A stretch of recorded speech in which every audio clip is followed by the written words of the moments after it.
اللہ تعالیٰ نے داؤد علیہ السلام کے معجزات کا ذکر فرمایا ہے، یعنی پہاڑوں کا ان کے تابع ہونا، پہاڑوں اور پرندوں کا ان کے ساتھ مل کے تسبیح پڑھنا، اور جنگ سے حفاظت کے لیے ان کا زرہ بنانا، اسی طرح ہوا کو سلیمان کے تابع کرنا علیہ السلام، اور جو ان کے حکم سے ان کے تخت کو ہوا میں اڑا کر لے جاتی تھی، اور جنات کو ان کے تابع کرنا، وہ ان کے حکم سے کام کرتے تھے۔ جنات بھی، جن بھی تابع ہوتے ہیں اللہ کے نبیوں کے۔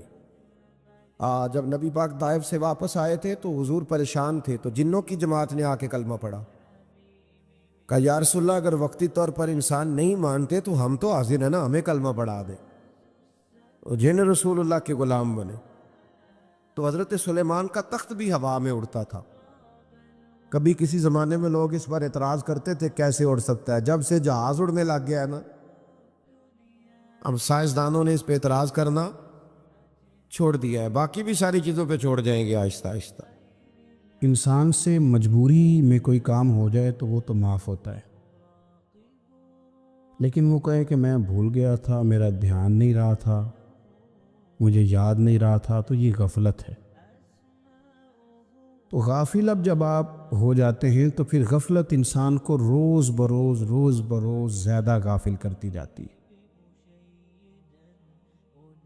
مال کماتے کماتے مقصد مال نہیں بنانا، دولت حاصل کرتے کرتے محبت دولت کی نہیں دل میں پیدا کرنی، بال بچے، گھر بار، مکان، اس کے پیچھے بھاگتے بھاگتے ایسا نہ ہو کہ پلٹ کر دیکھیں تو ہمارا بہت سا روحانی، فکری اور ذہنی نقصان ہو چکا ہو۔ بہت سارے لوگ ہم میں سے ایسے ہیں جو الحمدللہ مقصود نہیں دولت کو بناتے،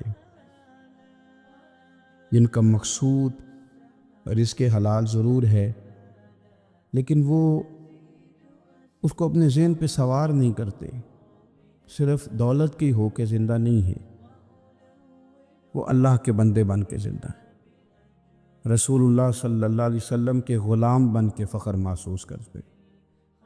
دولت کی طرف جتنی زیادہ ہماری توجہ ہو گئی ہے اور مال کی جانب جتنا زیادہ ہمارا ذہن ہو گیا، سارے رشتے مال میں تلنے لگ گئے، ہر چیز کو اسی عینک سے دیکھا جانے لگا ہے۔ اللہ تعالیٰ نے قرآن مجید میں ارشاد فرمایا کہ یا ایھا الذین آمنوا لا تلھکم اموالکم ولا اولادکم عن ذکر اللہ،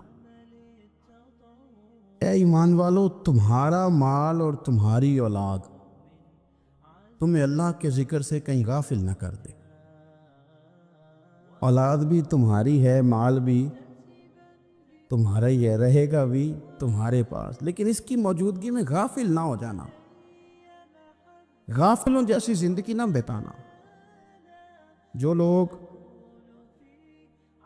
سڑک کو منزل بنا لیتے ہیں وہ رستے میں رہ جاتے ہیں۔ سڑک جو ہوتی ہے وہ راستہ ہوتی ہے، منزل نہیں ہوتی۔ یہ جو رزق ہے، دولت ہے، مال ہے، اولاد ہے، یہ تو سارا رستہ ہے اللہ کی طرف جانے کا، کہ تھوڑا سا رزق حلال کمائیں، کمر سیدھی ہو جائے، اور پھر ہم اپنے رب کریم کی عبادت کریں۔ ہم رزق حلال کمائیں تاکہ ہم ہاتھ پھیلانے سے بچیں، اور ہم اللہ کے بندوں کی ضروریات کا خیال کریں، دین کے کاموں میں اپنے آپ کو مشغول کریں، کچھ نہ کچھ اپنا حصہ پیش کریں۔ یہ مقصود تھا، یہ منزل نہیں، یہ تو صرف ایک رستہ تھا۔ ہم نے اب کیا کیا ہے کہ یہی چیز ہماری منزل بن کے رہ گئی ہے۔ رات پیسے گننا، سویرے اٹھ کے پھر گننا شروع کر دینا، پیسوں میں رشتوں کو تولنا، پیسے کے ساتھ ہی اپنے آپ کو ہر وقت لگائے رکھنا، الجھ کے رہ گئے ہیں لوگ، الجھ کے، اور پھر کوئی بندہ جیت نہیں رہا۔ ہمارے دادا بھی یہی کہتے تھے کہ کچھ پیسے کمانے ہیں تاکہ بچے پال لوں، یہ کہتے کہتے چلے گئے۔ ہمارے ابا بھی یہی کہتے تھے، پھر اس کے بعد ہم نے بھی یہی بولنی شروع کر دی ہے، تو جیتا تو کوئی بھی نہیں، جیتا تو کوئی بھی نہیں۔ مال کو ضرور حاصل کرے۔ حضرت بہاءالحق نقشبند بخاری رحمۃ اللہ علیہ فرماتے ہیں، میں نے مینا کے میدان میں ایک نوجوان دیکھا جو لاکھوں کا کاروبار کر رہا تھا، لاکھوں کا، دیناروں کا کاروبار کرتا تھا، سونے چاندی ہیرے جواہرات کا کام کرتا تھا، لیکن فرماتے میں نے اس کے دل پہ نظر ڈالی، لاکھوں کا کام کرتا تھا پر اس کا دل ایک منٹ کے لیے بھی اپنے رب کی یاد سے غافل نہیں تھا۔ ہر وقت اس کا دل اپنے مالک کی یاد میں مصروف تھا، ہر وقت۔ ارشاد فرماتے ہیں کہ میرا شروع میں اس کے بارے میں گمان یہ تھا کہ دیکھو یہ شخص کیا کر رہا ہے، پیسہ کما رہا ہے، دولت کے چکر میں پڑا ہوا ہے۔ فرماتے ہیں کہ پھر میں نے ایک اور منظر دیکھا، ایک اور رنگ میں نے دیکھا کہ وہ کما رہا تھا، اور پھر اختتام حج پہ میں نے دیکھا کہ جو کمایا تھا سارا اللہ کے بندوں پہ خرچ کر رہا تھا۔ آپ اور میں، ہم نے دیکھنا صرف یہ ہے کہ کہیں ایسا تو نہیں ہے کہ دولت میں الجھ گئے۔ بہت سارے لوگوں نے یہ کہا تھا، ہم سنتے تھے جب کوئی آدمی جانے لگتا تھا نا پردیش پیسہ کمانے کے لیے، تو وہ کہا کرتا تھا کہ میں ملک سے باہر جا رہا ہوں، 2 4 5 سال لگا کے آؤں گا، واپس آ کے پھر یہاں میں نے کوئی کام کرنا ہے، تھوڑے سے پیسے کماؤں تاکہ یہاں نہ پھر میرا سلسلہ کوئی بن جائے۔ وہ 3 سال لگانے گئے تھے پر 30 گزر گئے ہیں، لوٹ کے واپس کوئی نہیں آئے۔ وہ 4 سال کا کہہ کے گئے تھے پر سال 40 ہو گئے، لوٹے نہیں۔ کیوں نہیں لوٹے؟ اس لیے کہ پہلے مفاد چھوٹا تھا، خیال یہ تھا کہ تھوڑے سے پیسے آ جائیں گے، بچوں کا خرچہ چلنے لگ جائے، فیسیں پوری ہونے لگ جائیں، اور مجھے کسی سے مانگنا نہ پڑے، تو بس پھر میں کامیاب ہوں۔ یہ طے کیا تھا۔ اس کے فوراً بعد پھر جب باہر گئے تو خیال آیا کہ نہیں، صرف پنکھے کا نہیں، اے سی کا بل بھی دینا پڑے گا۔ پھر تھوڑا اور آگے بڑھے تو خیال آیا کہ چھوٹی گاڑی پہ گزارا نہیں ہوتا، بڑی گاڑی نہ لے لیں۔ پھر خیال آیا کہ بڑی گاڑی لی ہے تو یہ تو اندر کھڑی نہیں ہوتی، سامنے والا پلاٹ مل جائے تو ذرا گراج اچھا بن جائے گا۔ پھر الجھ گئے دوستو۔ پھر نہ مالک حقیقی کی جانب وہ نظر جو ہماری ہونی چاہیے تھی نہ رہی۔ ذوق سے نماز پڑھتے تھے، پھر ہماری نمازیں مختصر ہو گئیں۔ ہم سویرے اٹھ کے ذوق سے قرآن پاک پڑھتے تھے، پھر وہ وقت بھی ہمارا دفتر کی تیاری میں لگ گیا۔ رات درود شریف پڑھتے تھے، لیکن وہ بھی سارا ہمارا حساب کتاب میں وقت گزر گیا۔ ہم نے یہ سمجھا ہی نہیں کہ دولت کارخانہ نہیں دیتا، دولت سیٹ صاحب نہیں دیتے، دولت آپ کو آپ کی فیکٹری نہیں دیتی، دینے والے تو رب کریم کی ذات ہے۔ تو جہاں سے آنا تھا وہاں توجہ دینی چاہیے تھی کہ جہاں صرف ایک سبب تھا، ذریعہ تھا۔ حضرت اویس کرنی رضی اللہ تعالیٰ عنہ، ہمارے صوفیاء میں ایک لفظ بولا جاتا ہے فقر بوذر، یعنی کچھ لوگ ایسے ہیں جو سیدنا ابو ذر غفاری رضی اللہ تعالیٰ عنہ کے طریقے پہ چلتے ہیں۔ ایک لفظ بولا جاتا ہے فقر بوذر، کچھ لوگ فقر بوذر کے قائل تھے، اسی مزاج کے قائل تھے حضرت سیدنا اویس کرنی رضی اللہ تعالیٰ۔ ان کے ذہن میں ایک بات بیٹھ گئی تھی کہ یار دینے والا اللہ ہے، دینے والا عزت بھی اللہ دے گا، رزق بھی اللہ دے گا۔ بلکہ امام غزالی رحمۃ اللہ علیہ نے تو حدیث لکھی ہے، آپ فرماتے ہیں کہ نبی پاک صلی اللہ علیہ وسلم نے فرمایا جس نے بندوں سے عزت تلاش کی رب اسے رسوا کر دے گا۔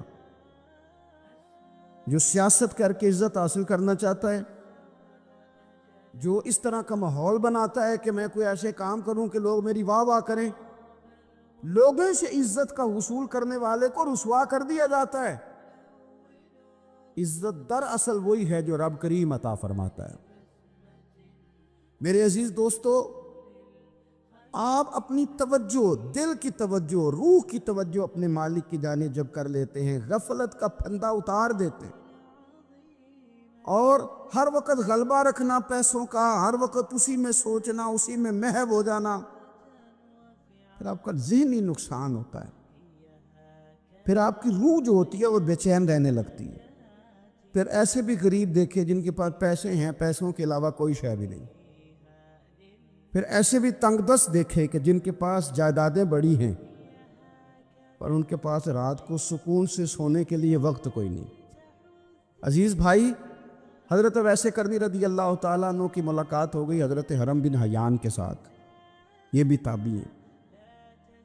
تو حضرت حرم بن حیان رحمۃ اللہ علیہ کہتے ہیں یہ نا ہم تو خیر بڑی ساری باتیں سنتے ہیں تو نصیحت نہیں نا حاصل کرتے، ویسے بھی یہ دور تقریریں سننے کا ہے۔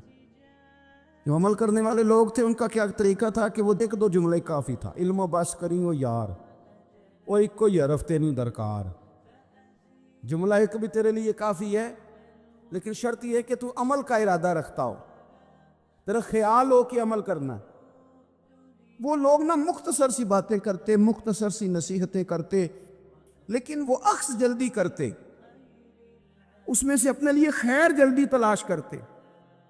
حضرت حرم بن حیان کی ملاقات ہوئی حضرت اویس کرنی رضی اللہ تعالیٰ عنہ کے ساتھ، تو حضرت حرم بن حیان کہتے ہیں میں نے عرض کی حضور میں کسی ملک میں جا کے رہنا چاہتا ہوں، کہیں سکونت اختیار کرنا چاہتا ہوں، یہاں سے ہجرت کرنا چاہتا ہوں، تو مجھے کوئی آپ مشورہ دے میں کہاں جاؤں؟ تو فرماتے ہیں کہ میں نے جب یہ سوال کیا تو حضرت ویسے کرنی نے مجھے اشارہ دیا، فرمانے لگے ملک شام چلا جا۔ کہتے میں نے اگلا سوال کیا حضور وہاں جا کے کاروبار کیا کروں گا، رہوں گا کیسے، کھاؤں گا کہاں سے؟ تو فرماتے ہیں حضرت ویسے کرنی نے رومال اٹھایا، کندھے پہ رکھا اور چلنے لگے۔ میں نے کہا حضور آپ نے سوال کا جواب ہی نہیں دیا۔ تو فرمانے لگے جس دل کو ابھی تک یہی یقین نہیں آیا کہ روزی کون دیتا ہے اسے میں نصیحت کیا کروں؟ میں تجھے نصیحت کروں جسے آج تک یہی نہیں پتا کہ روزی کون دیتا ہے؟ تو ابھی تک اپنے دل کو پکا ہی نہیں کر پایا کہ روزی رب دیتا ہے؟ او خدا کے بندے کیا نصیحت کروں تجھے؟ تو ابھی تک یہاں اڑا ہوا ہے۔ تیرا جو توکل ہے وہ مضبوط ہونا چاہیے، تیرا بھروسہ اپنے رب کی ذات۔ تو غافل ہو گیا اللہ سے، تو نے اسباب پر بھروسہ سارا کرنا شروع کر دیا۔ اسباب اختیار کیے جاتے ہیں، بھروسہ رب کریم پہ کیا جاتا ہے۔ ہماری جو غفلت ہے نا وہ بھلا کیوں ہوئی ہے؟ وہ اس لیے ہوئی ہے کہ پیسے کسی کو بھی برے نہیں لگتے، پتہ نہیں ان میں کیا کشش ہے۔ یہ نہ آپ کسی جگہ بھی ان کا نام لے لیتے ہیں یا کسی جگہ بھی آ جاتے ہیں تو یہ برے لگتے ہی نہیں۔ یہ جناب بڑی بڑی فقیری کا دعویٰ کرنے والے اور لوگوں کو طریقت اور تصوف کا درس دینے والے ان کو بھی اچھے لگتے ہیں۔ یہ تو جناب جو لوگوں کو کہہ رہے ہیں فقیر ہو جاؤ فقیر ہو جاؤ، وہ خود امیر ہوتے جا رہے ہیں۔ یہ پتہ نہیں ان میں کیا ہے ایسا خاص۔ ہمارے ایک استاد تھے تو مزاج میں بڑی ظرافت تھی، حالانکہ بڑے اللہ والے بندے تھے، تو بات بڑی وہ دل لگی کی کیا کرتے تھے۔ تو ایک دن ہم نے پوچھا استاد جی خوشبو کون سی اچھی لگتی ہے؟ کہنے لگے بیٹا جو پیسوں میں سے آتی ہے وہ مجھے بڑی اچھی لگتی ہے، اس لیے کہ ملتے کم ہیں۔ ہمارا نا جب اس طرح کا ذوق بن جاتا ہے نا، آپ مزاج بنا لیتے ہیں پیسوں کا۔ لوگ سمجھتے ہیں کہ غریبی کا ڈر شاید زیادہ ڈر ہے، لیکن کبھی آپ دروازہ رسول پہ جائیں نا تو حضور نے تو کوئی اور ڈر بیان کیا ہے۔ حضرت ابو عبیدہ بن جراح رضی اللہ تعالیٰ عنہ بحرین سے نا مال لے کے آئے بہت سارا، حضور نے بھیجا، جزیہ لینے گئے یا مال غنیمت کا کچھ مال تھا، آپ لے کے مسجد میں آئے تو لوگوں کو پتہ چل گیا کہ آج مال آیا ہے۔ اب سب کو حصہ ملتا تھا اس میں سے، بدریوں کو زیادہ ملتا تھا، باقی لوگوں کو بھی ملتا تھا۔ تو فجر کی نماز کے بعد لوگ گھروں کو جایا کرتے تھے، لیکن آج پتہ چلا نا مال آیا ہے۔ تو یہ سیاستہ میں حدیث موجود ہے، سب لوگ مسجد میں بیٹھے رہے۔ حضور علیہ السلام نے فرمایا تمہیں پتہ چل گیا مال آیا ہے؟ عرض کی حضور ہاں۔ فرمایا تمہیں بانٹنے لگے ہیں، دینے لگے ہیں۔ ہم نا غریبی سے ڈرتے ہیں، ہم اپنے بچوں کے لیے دعا کرتے ہیں ان پہ غربت نہ آئے، ہم اپنے بہن بھائیوں کے لیے دعا کرتے ہیں ان پہ غربت نہ آئے، کرنی چاہیے، لیکن ذرا اس حدیث کے مفہوم کو بھی دیکھیے گا۔ نبی پاک صلی اللہ تعالیٰ علیہ وآلہ وسلم نے فرمایا تمہیں دینے لگے ہیں، مال آ گیا ہے، لیکن میرے قریب نے اپنی امت کے لیے جس چیز کا ڈر محسوس کیا وہ کیا ہے؟ حضور کے دل میں کس چیز کا خدشہ تھا وہ کیا ہے بیان کیا۔ حضور فرمانے لگے لوگو مجھے تم پر غربت کا ڈر نہیں، یہ ڈر نہیں کہ تم غریب ہو جاؤ گے، بلکہ مجھے تو ڈر ہے کہ تم پر دولت پھیلا دی جائے گی، تم زیادہ مالدار ہو جاؤ گے۔ خوف غریبی کا نہیں، خوف تمہارے مال کا ہے۔ اور حضور فرماتے ہیں کہ پھر تم انہی باتوں میں مبتلا ہو جائے گا جن میں پرانی امتیں مبتلا ہوئی تھی، اور جب وہ اللہ کی نافرمانی میں مبتلا ہوئی تھی تو پھر وہ ہلاک کر دی گئی تھی۔ مجھے ڈر ہے، مجھے ڈر ہے۔ ہاں، جہاں دولت آتی ہے وہاں سستی بھی آتی ہے، جہاں دولت آتی ہے وہاں معاذ اللہ عیاشی بھی آتی ہے، جہاں دولت زیادہ آ جاتی ہے وہاں پھر لوگ ہر چیز کو دولت میں تولنے لگتے ہیں۔ جہاں دولت زیادہ آتی ہے میرے بھائی، پھر لوگ سمجھتے ہیں کہ ہر چیز میں خرید لوں گا، پھر لوگوں کے ذہنوں کے اندر اس طرح کا فطور آتا ہے۔ حضور نے فرمایا مجھے ڈر ہے تمہارے دولت مند ہونے کا، ڈر ہے دولت مند ہونے کا۔ یارو، اپنے پیسوں سے ڈرا کرو، اپنی جائیدادوں سے ڈرا کرو، اپنے مال سے ڈرا کرو۔ وہ ہم نے جو بڑے بڑے محلات تعمیر کرنے شروع کیے ان سے ڈرا کرو، اس لیے کہ حضور نے فرمایا مجھے ڈر ہے۔ حضرت ابو بکر صدیق رضی اللہ تعالیٰ عنہ تشریف فرما تھے۔ ہمارے بچے بہت زیادہ آسانی مانگتے ہیں۔ اقبال نے کہا لہو مجھ کو رلاتی ہے جوانوں کی تن آسانی۔ جب میں جوانوں کا مزاج دیکھتا ہوں کتنے آرام پسند ہو گئے ہیں تو پھر میری آنکھوں سے لہو بہتا ہے۔ لہو مجھ کو رلاتی ہے جوانوں کی تن آسانی۔ ان کا وجود اتنا آسانی کا ماحول لینا چاہتا ہے، ذرا سی بھی کوئی تکلیف آپ دیکھ لیں، لائٹ بند ہو جائے تو مصیبت کھڑی ہو جاتی، کسی جگہ چند منٹ کے لیے آدھے گھنٹے کے لیے ٹریفک بند ہو جائے تو مثلاً کیا ہو جائے گا، لیکن یہ کہ طبیعتوں میں تلخی، اور جب وہ گاڑیاں آہستہ آہستہ چلتی ہیں تو ایک دوسرے سے آگے بڑھنے کی وہ شدت، وہ ہمارے مزاج میں ایک دوسرے کے بارے میں دل میں بڑے بڑے جملے، کیوں؟ اس لیے کہ ہماری طبیعت آسانی پسند ہے، ذرا سی بھی کوئی رکاوٹ ہم نہیں برداشت کرتے، تھوڑی دیر کے لیے ٹھہرنا پڑ جائے ہمارے لیے بڑا مشکل کام ہے۔ داتا صاحب رحمۃ اللہ علیہ نے کشف المعجوب کے اندر لکھا ہے کہ صوفیاء کا ایک گروہ ایسا گزرا ہے جو ملامتی کہلاتے ہیں، ان کو لوگ برا کہیں تو وہ خوش ہوتے ہیں، وہ سمجھتے ہیں جب لوگ تنقید کرتے ہیں تو نفس پہ بوجھ پڑتا ہے، جب کوئی دل توڑتا ہے تو اللہ کی بارگاہ میں رونا آسان ہو جاتا ہے۔ ایک گروہ گزرا ہے صوفیاء کا، وہ پسند کرتے ہیں اس چیز کو، یہ بہت زیادہ تعریف، توصیف، نعرے، شور، یہ بعض اوقات نفس کے تکبر کا سبب بنتا ہے۔ آپ ملاحظہ کر لیں، حضرت ابو بکر صدیق رضی اللہ تعالیٰ عنہ سے یہ سلسلہ چلا ہے، کس قدر زیادہ تانے تھے ان کے لیے، کتنی زیادہ آزمائش تھی ان کے لیے، کتنا زیادہ پریشانی کا سامان تھا، لوگ کیا کچھ کہتے تھے، اور پھر یہ سلسلہ تمام صحابہ کے لیے اسی طرح رہا۔ آپ لوگ جن لوگوں کی تعریف کرتے ہیں یہ ضروری نہیں کہ باقی بھی سارے ان کی تعریف کرتے ہوں۔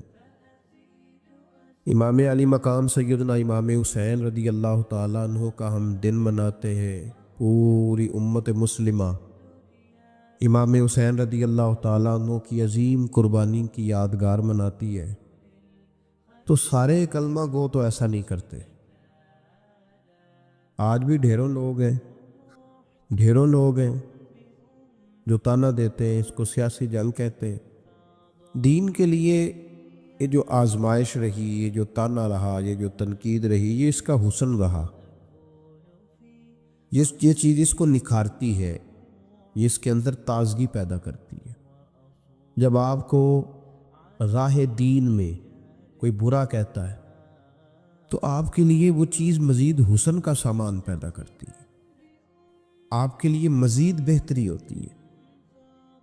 داتا صاحب رحمۃ اللہ تعالیٰ علیہ نے خود لکھا ہے، داتا صاحب فرماتے ہیں کہ ایک طریقت کا ایک مسئلہ میرے لیے بن گیا تھا۔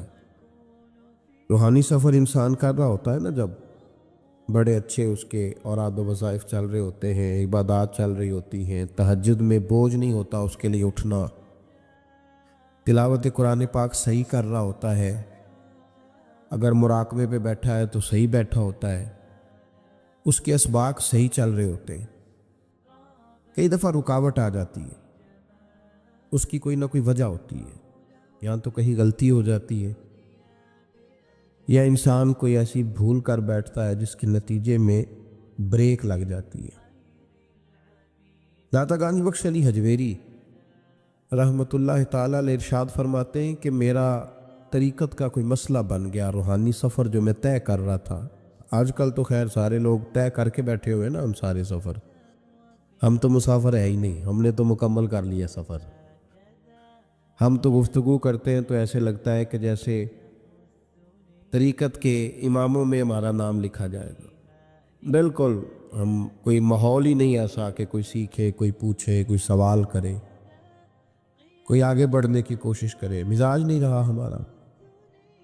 تو داتا صاحب کہتے ہیں میں ایک روحانی مسئلے میں الجھ گیا تھا، تو میں نے بڑے اوراد کیے، وظائف پڑھے، بڑا میں نے اللہ اللہ کی، بڑا کچھ کیا، جو ممکن تھا میں نے کیا، کئی مزارات پر حاضری بھی دی، صدقات و خیرات بھی کیے، لیکن وہ میرا مسئلہ حل نہیں ہوتا تھا۔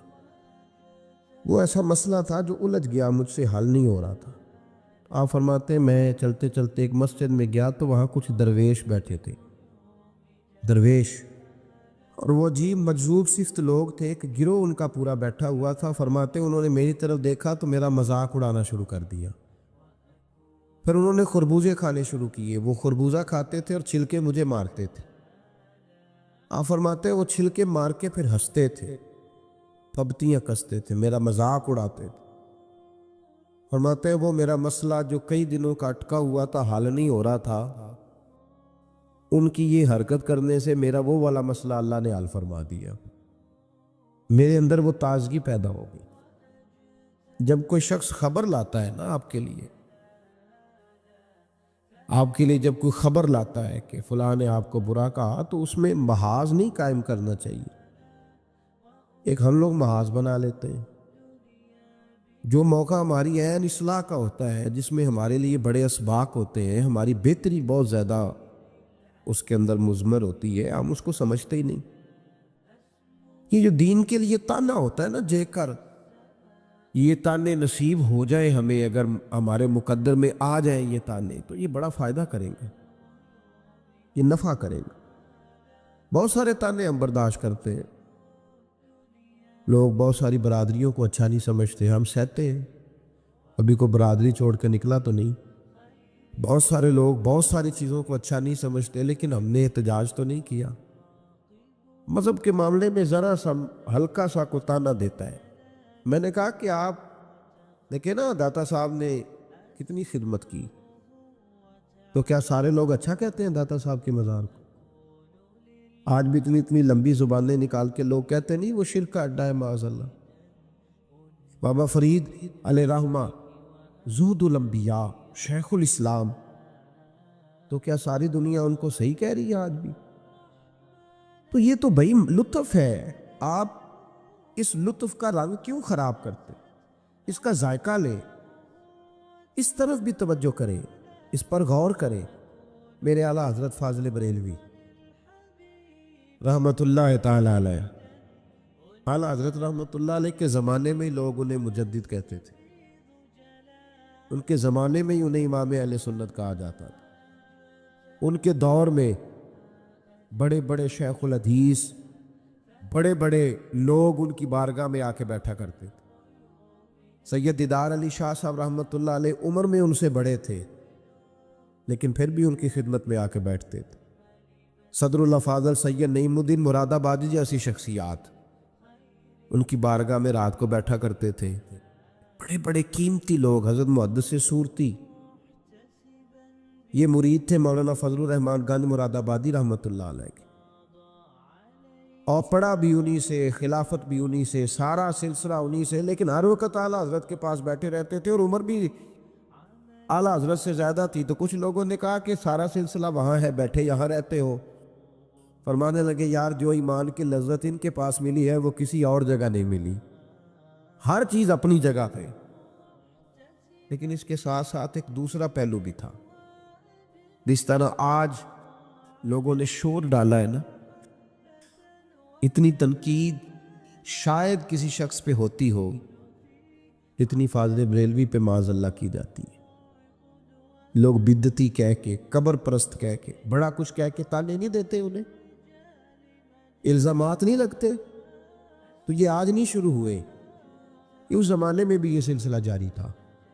حضرت مولانا ظفر الدین صاحب بہاری رحمۃ اللہ تعالی علیہ بہت بڑے عالم تھے، بخاری کی شرح فرمائی، اور اعلیٰ حضرت کے خلفاء میں سے تھے، بڑے قابل آدمی تھے، بہت بڑے عالم تھے. تو پیار بھی بڑا تھا، جس سے محبت ہوتی ہے اس کی غیرت بھی انسان کے دل میں ہونی چاہیے. تو خطوط پڑھنے کی اور جواب دینے کی ڈیوٹی بھی حضرت مولانا ظفر الدین بہاری رحمۃ اللہ علیہ کی تھی.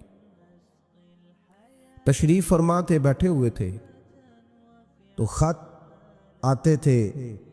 اب ہمارے ہاں ٹیلی فون آتے ہیں، کام آسان ہو گیا ہے. پرانے زمانے میں خطوط آیا کرتے تھے، اور خطوط کے جواب لکھنا ایک بہت بڑا کام ہوتا تھا. باقاعدہ مشائخ کے پاس کچھ لوگ ایسے موجود ہوتے تھے جو صرف خطوط کے جواب دیتے تھے، اور اگر کوئی فتوے کا معاملہ ہوتا تھا تو وہ فاضل بریلوی علیہ رحمہ خود لکھا کرتے تھے.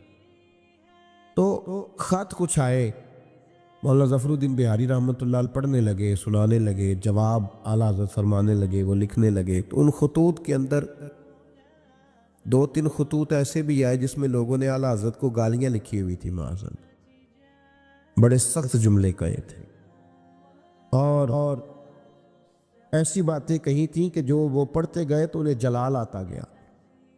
بڑے مریدین اعلیٰ حضرت کے حاجی لال خان جیسے بڑے رئیس اعظم لوگ تشریف فرما تھے.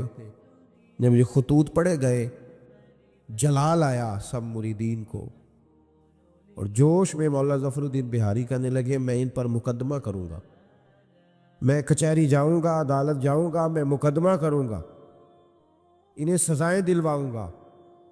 اعلیٰ حضرت رحمۃ اللہ علیہ مسکرا کے ان کا چہرہ دیکھنے لگے، فرمانے لگے اس طرح کر، ان کو بند کر، اور یہ میرے سے چابی لے، فلاں الماری کھول، اس کے فلاں دراز میں کچھ خط پڑے ہیں، وہ بھی نکال کے لا. آپ کہتے میں گیا، وہ خطوط میں نکال کر کے لایا، اور لا کر میں پڑھا. ان کو کھولا تو کسی نے اعلیٰ حضرت کو امام اہل سنت لکھا ہوا تھا، کسی نے لکھا تھا مجدد آپ، کسی نے لکھا تھا کہ ہندوستان کے حسان بن ثابت بھی آپ ہی ہیں رضی اللہ. کسی نے کوئی لقب دیا، کسی نے کوئی. اعلیٰ حضرت فرمانے لگے ظفر الدین اس طرح کر یار، انہوں نے میری تعریفیں کی ہیں، پہلے انہیں جائیدادیں بانٹنا، تو پھر تنقید کرنے والے پہ مقدمہ بھی کر لینا. انہیں پہلے جائیدادیں بانٹنا، ان کے لیے انعام کا اعلان کر. اور پھر بڑا خوبصورت اور قیمتی جملہ جو صوفیاء کی روحانی تربیت کے لیے بڑا قیمتی ہے، بڑا خوبصورت جملہ کہا. آپ فرمانے لگے مجھے بتاؤ تو صحیح، میرا ان کے ساتھ ذاتی جھگڑا کیا ہے؟ یہ جو مجھے گالیاں دیتے ہیں، میرا جھگڑا کیا ہے ان کے ساتھ؟ کوئی زمین کا میرا ان کے ساتھ لین دین کا معاملہ؟ کیا جھگڑا ہے؟ جھگڑا یہ ہے کہ یہ کہتے ہیں جیسا علم نبی پاک کو ہے ویسا جانوروں پاگلوں سب کو ہے، تو میں انہیں کہتا ہوں تم کفر بکتے ہو. یہ کہتے ہیں لاٹھی تو فائدہ دیتی ہے، محمد اور علی تو اتنا فائدہ بھی نہیں دیتے، تو میں انہیں کہتا ہوں تم کفر بکتے ہو. یہ کہتے ہیں اللہ جھوٹ بول سکتا ہے معاذ اللہ، تو میں کہتا ہوں تم کفر بکتے ہو. یہ کہتے ہیں حضور کے بعد بھی کوئی نبی آئے تو ختم نبوت میں فرق نہیں پڑتا، تو میں کہتا ہوں تم کفر بکتے ہو.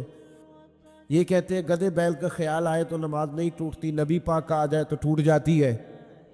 تو فرمایا میں انہیں کہتا ہوں میرا ان کے ساتھ جھگڑا کیا ہے؟ یہ بس جھگڑا ہے. فرمایا چل ظفر الدین انہیں مجھے گالیاں نکالنے دے، جب تک مجھے گالیاں لکھتے رہیں گے میرے نبی کی توہین میں تو کوئی جملہ نہیں نہ لکھیں گے. لکھنے دے مجھے گالیاں. جے کر یار دے نام دا ملے میڑا، چولی پا لئیے پنجے سٹیے نا، تو یہ کر یار دے نام دی ملے سولی، جھوٹا جھوٹ لئیے پیشہ ہٹی. ہمارے بزرگوں نے ہمیں سکھایا ہے ملامت نفع کی چیز ہے. جب آپ حق بات کہتے ہیں تو بہت سارے لوگ ایسے ہوتے ہیں جن کو وہ بات اچھی نہیں لگتی. اپنی طبیعت کے اندر یہ تازگی پیدا کریں. درس یہ ہے آج کا کہ یہ تازگی اپنی طبیعت میں پیدا کریں. اور بڑی جلدی پریشان ہو کے بکھر جانا، بلکہ کچھ ساتھی بکھرتے ہیں، کچھ بکھرتے ہیں، بالکل بکھر جاتے ہیں۔ آپ بکھرے نہیں۔ اگر کوئی شخص 2 منٹ کے لیے کہہ ہی دیتا ہے کہ پتہ ہے مجھے تو پہلے کیا تھا، آج تو نے وہاں جا کے داڑھی رکھ لی ہے، تو اس سے آپ کی داڑھی کا ثواب بڑھ جائے گا، کم نہیں ہوگا۔ اس سے آپ کا اجر اسے بڑھے گا، آپ کو فائدہ زیادہ ہوگا۔ جتنی نیکی دقت کے ساتھ ہوتی ہے اتنا اللہ اجر زیادہ عطا فرماتا ہے۔ تو آپ بڑی جلدی پریشان نہ ہوا کریں، بڑی جلدی آپ جو ہے وہ اس طرف توجہ نہ کیا کریں کہ یہ مجھے فلاں آدمی یہ کہہ رہا ہے تو اب کیا بنے گا، کس طرح کر کے یہ سلسلہ چلے گا۔ یہ ہمارے بزرگوں نے، ہمارے مشائخ نے، ہماری تربیت کرنے والوں نے یہ اسباق ہمیں پڑھائے کہ اس سے فائدہ ہوتا ہو، اس سے نفع ہوتا ہے۔ بہت سارے لوگ کہتے ہیں میں نے داڑھی رکھ لی تو میرے اندر بڑی کمی ہے، تو لوگ کہیں گے، بہت سارے لوگ تانا دیتے ہیں داڑھی رکھ کے تو اس طرح کرتا ہے۔ تو بھائی بات یہ ہے کہ داڑھی رکھنے کے بعد معصوم کون ہو جاتا ہے؟ یہ کس نے فتویٰ دیا ہے کہ جو رکھ لے وہ معصوم ہے، اب اس سے غلطی نہیں ہوگی؟ تو گناہ چھوڑنے کی کوشش کرنی چاہیے، بلکہ میرا تو نظریہ یہ ہے کہ داڑھی بہت سارے گناہوں سے بچا لیتی ہے بندے کو، بہت ساری گناہوں سے داڑھی بندے کو یہ محفوظ کر لیتی ہے۔ یہ چیزیں آپ کو بچائیں گی، آپ کا تعارف پڑ جائے گا، آپ کے لیے لوگ اچھے جملے کہنے لگ جائیں گے، خیر کا فکر آپ کے لیے ادا کیا جائے گا۔ اس لیے نیکی کے راستے میں جب کوئی آدمی کوئی کسی جگہ پہ کسی شخص کو برا کہے، پھر ایک اور سوال ہے، اس کا جواب بھی بڑا ضروری ہے۔ کہتے ہیں جب میں برا تھا مجھے کوئی تنگ نہیں کرتا تھا، کسی کی طاقت نہیں ہوتی تھی، اب میں اچھا ہو گیا ہوں تو سارے چڑھائی کر جاتے ہیں۔ او بھائی بات سنو، بڑی سادی سی بات، میں نے شاید پہلے بھی ایک دفعہ یہ جملہ کہا تھا آپ کو سمجھاتے ہوئے، پھر کہتا ہوں۔ میرے محبوب پاک صلی اللہ تعالیٰ علیہ وسلم کی سیرت کے جو کمالات ہیں ان میں سے ایک بہت بڑا کمال یہ ہے کہ نبی پاک کی ذات تک لوگوں کی رسائی بڑی آسان تھی، آسان رسائی تھی، کسی کو مشکل، کسی کو دقت نہیں ہوتی تھی حضور تک پہنچنے میں، آسان رسائی۔ اگر کچھ شخص سمجھنے لگ گیا تیرے بارے میں کہ تجھے میں کچھ کہہ لوں گا تو اب یہ کچھ کہے گا نہیں، تو اس میں حرج کیا ہے؟ کیا حرج ہے؟ اور ایک نسخہ اور دے رہا ہوں، اس پہ بھی عمل کر کے دیکھیں۔ ایک ہوتا ہے کسی کے ساتھ لڑائی کرنا، وہ 2 منٹ کی ہوتی ہے۔ آپ کو کسی نے کچھ کہا، جواب میں آپ نے 2-3 باتیں کی، تو یہ 2 منٹ کی جنگ ہے، یہ ختم ہو گئی۔ اس سے آپ کو سکون نہیں ملے گا، اور اگر آپ سزا دینا بھی چاہتے ہیں تو سامنے والے کو سزا نہیں ملے گی۔ لیکن اگر سامنے والے نے سخت جملہ کہا اور آپ نے مسکرا کے اسے دیکھا اور پھر آپ نے خاموشی اختیار فرمائی، آپ تو خوش ہو کے گھر آ جائیں گے، وہ ساری رات سو نہیں سکے گا۔ اس کے لیے مشکل بن جائے گی کہ میرے ساتھ اس نے کر کیا دیا ہے، کیا کر دیا اس نے میرے ساتھ، کیا اس نے کر دیا میرے ساتھ۔ تو ملامت فائدہ مند چیز ہے، اس کو حاصل کریں، یہ ہمارے بزرگوں کا طریقہ ہے۔